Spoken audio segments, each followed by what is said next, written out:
Ketika dia ketemu dengan orang lain yang bukan anggota keluarga, dia ini insecure banget. Dia ini lebih percaya dengan orang yang memang bagian dari keluarga gitu. Susah makan ya, jadi dia ini makannya ini harus disuapin. Nah, kalau nggak disuapin, dia akan biarin tuh makanannya seperti itu gitu. Kalau nggak dikubur, jadi dia punya kebiasaan ngubur makanannya terus ditinggal gitu. Nah, masalah yang lainnya lagi untuk Maura ini adalah pipis pupuk sembarangan gitu. Jadi yang paling dia suka itu adalah tempat tidur yang baru diganti spraynya gitu ya. Kamar tamu yang masih wangi gitu ya, dia pasti akan pupuk di atasnya kalau nggak pipis gitu. Keset kaki yang baru diganti itu dipipisin sama dia. Nah, setiap kali azan, dia ini akan ikut nyanyi gitu, dia akan melolong gitu. Nah, masjidnya kan depan rumah ya, kan nggak enak ya kalau setiap kali azan dia melolong gitu. Dan kakak-kakaknya kan ikut juga melolong, jadi rame banget kayak urban choir gitu. Jadi sering banget kita jadinya nyanyiin lagu gitu. Begitu azan. Nah,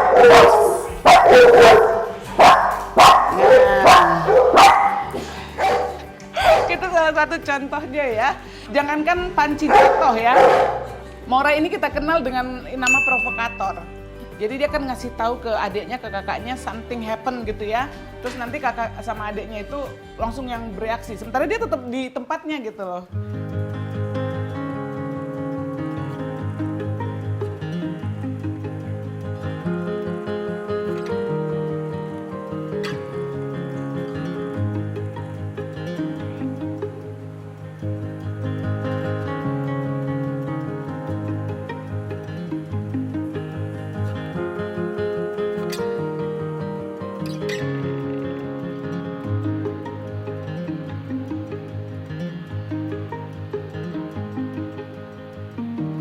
Jadi pada saat itu saya melihat ada beberapa trauma dalam diri Maura.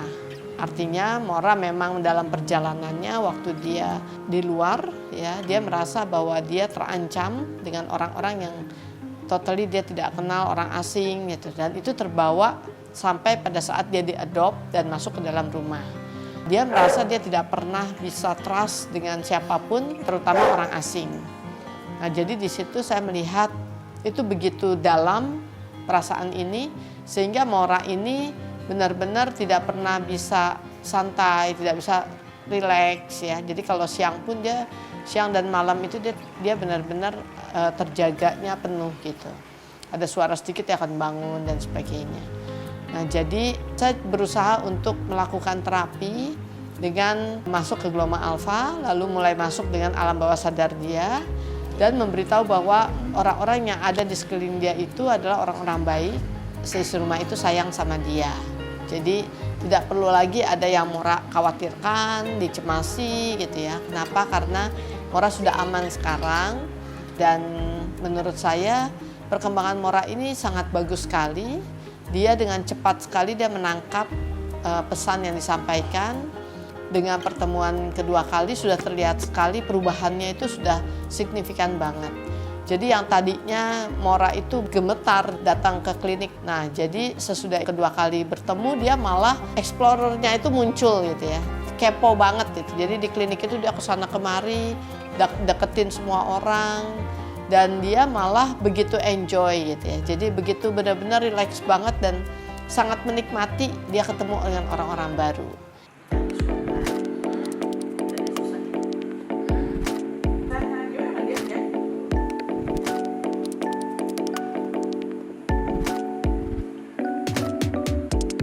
Waktu ke Dokter Rajanti kan kita disuruh untuk lebih menenangkan dia ya, menenangkan dengan dibantu medium musik gitu ya, dengan memperdengarkan lagu-lagu rohani, kemudian banyak berdoa supaya lebih tenang lah, supaya energi-energi yang negatifnya itu berkurang gitu.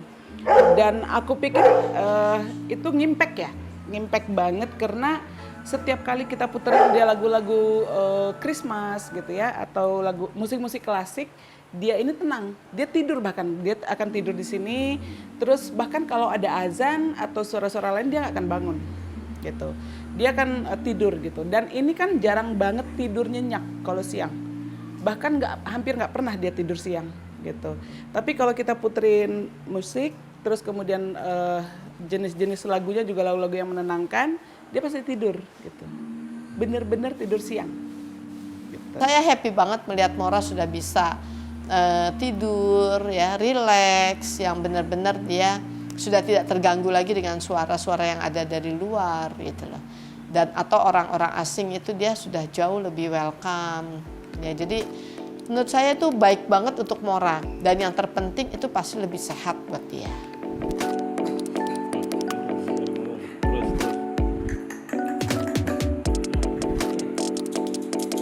Kita bawa ke dokter Rajanti, itu 2-3 hari itu ada perubahan, dia mau makan sendiri. Yang paling signifikan sebenarnya perubahannya adalah dia bisa berubah ya, 180 derajat, dia bisa dekat sama orang gitu. Orang baru, kayak contohnya kita bawa dia jalan ke BSD, dia ketemu sama orang tua anak kaki 4 yang lain, dia bisa langsung nyambut mereka gitu. Kalau orang baru ke rumah, dia kalau dulu itu pasti dikejar gitu loh. Dia kejar ke atas, dia gonggongin berisik banget, pokoknya nggak nyaman aja kalau ada tamu gitu. Tapi sekarang dia udah sangat berubah banget. Yang penting kita pertemukan sama tamunya, dia istilahnya shake hand sama tamunya, udah aman.